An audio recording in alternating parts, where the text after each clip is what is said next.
Saudari-saudara yang terkasih, selamat berjumpa dalam acara Renungan Mingguan Yakobis. Hari Minggu ini adalah hari Minggu biasa ke-21.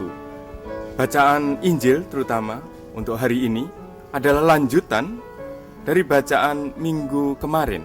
Yesus berbicara tentang roti hidup. Tetapi saudari-saudara, di ujung-ujungnya, setelah para murid itu mendengarkan perkataan-perkataan Yesus, hati mereka tergoncang. Dan bukan hanya hatinya, tapi imannya tergoncang. Bagi mereka perkataan-perkataan Yesus itu terlalu keras, sehingga pada akhirnya mereka satu persatu mengundurkan diri dan tidak lagi mengikuti Yesus. Ada momen-momen, saudari-saudara, saat orang sulit memahami, mengerti, bahkan sampai tergoncang imannya ketika mendengarkan sabda Tuhan. Sabda Tuhan itu penuh kuasa, kerap kali memang dapat menghibur, tetapi juga mengkritik, menghantam hidup kita, sikap kita, gaya perilaku hidup kita. Saudari-saudara, banyak hal dalam hidup kita yang membuat orang tergoncang imannya.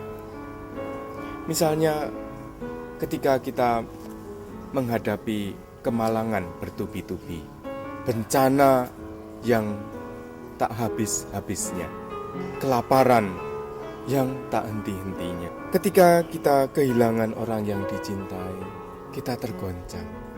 Bahkan kerap kali kita tidak bisa menerima kenyataan itu. Kita menyalahkan Tuhan. Mengapa hal itu terjadi? Ketika kita kehilangan pekerjaan dan mata pencaharian, kita juga kerap menyalahkan Tuhan. Mengapa ini terjadi pada diri saya? Mengapa saya mengalami hal seperti ini? Sehingga membuat hidup saya lebih susah. Ketika kita sakit, tak kunjung sembuh, kita juga kerap menyalahkan Tuhan. Mengapa saya diberi sakit seperti ini? Kita putus asa. Kita memang berharap pada Tuhan menyembuhkan, menghibur, dan menguatkan. Tetapi kerap kita juga merasa bahwa tampaknya doa kita tak terdengar. Kita tidak merasakan efek apa-apa, sehingga kita lalu berhenti berdoa. Kita berhenti berharap, bahkan berhenti percaya kepada Tuhan. Peristiwa-peristiwa ini, saudari-saudara, menggoncangkan iman kita. Juga yang kerap terjadi di dalam masyarakat, karena kita mencintai orang yang tidak sepaham, tidak seiman. Iman kita juga ditantang. Kerap kali iman kita goncang. Bahkan tidak sedikit yang kemudian meninggalkan Yesus yang selama ini kita pegang teguh. Saudari-saudara, memang dalam situasi kesulitan, dalam situasi sakit, dalam situasi konflik, dalam situasi relasi yang berbeda keyakinan, iman digoncangkan. Kita menginginkan hiburan, makanan, rezeki yang sifatnya fisik, yang sementara, yang membuat kita bertahan hidup di dunia ini.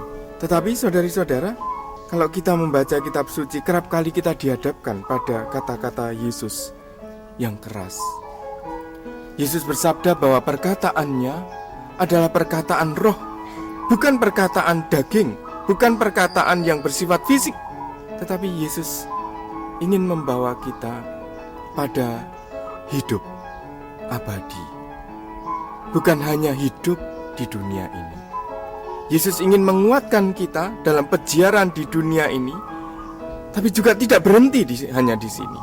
Tapi untuk selanjutnya dapat melanjutkan ke hidup abadi. maka perkataan-perkataannya adalah perkataan-perkataan yang bersifat roh dan hidup, bukan bersifat kedagingan dan yang membawa kita kepada kematian.